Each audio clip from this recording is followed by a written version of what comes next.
هلو هلو يا أصدقاء، تعالوا نصنع بانكيك. أول شي راح نحتاج عجينة سيراميك، هذا شكلها أخذ لها سكرين وراح تلقوها عند المكتبات. ففردنا العجينة وبعدين راح أقطعها دائرة بهذا الشكل، استخدمت قلاص على مود يطلع الشكل عدل، وبعدين صنعت هاي الأشكال وراح أبدي أخليهم وحدة فوق وحدة وأخشن الحواف على مود كلن يلزقن مع بعض. وهسه راح أصنع القبق اللي هو أخير شي، وهنا بزونتنا عجينة ساعدتني. وهسه راح أنظف كل شي وأتركها على ما تنشف. وهنا كانت الصدمة، لقيت البزونة مخربة كل شي بعد ما ناشف، فذبيته وبعدين رجعت صنعت شكل ثاني وخليت عليه كاسة على ما ينشف على مود ما تجي تخربه.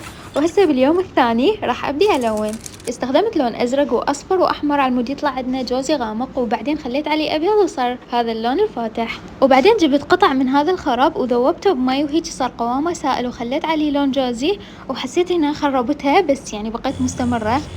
وبعدين تركتها تنشف، وأكيد راح ننظف كل شي وبعدين رشيت ملمع، وهذا الشكل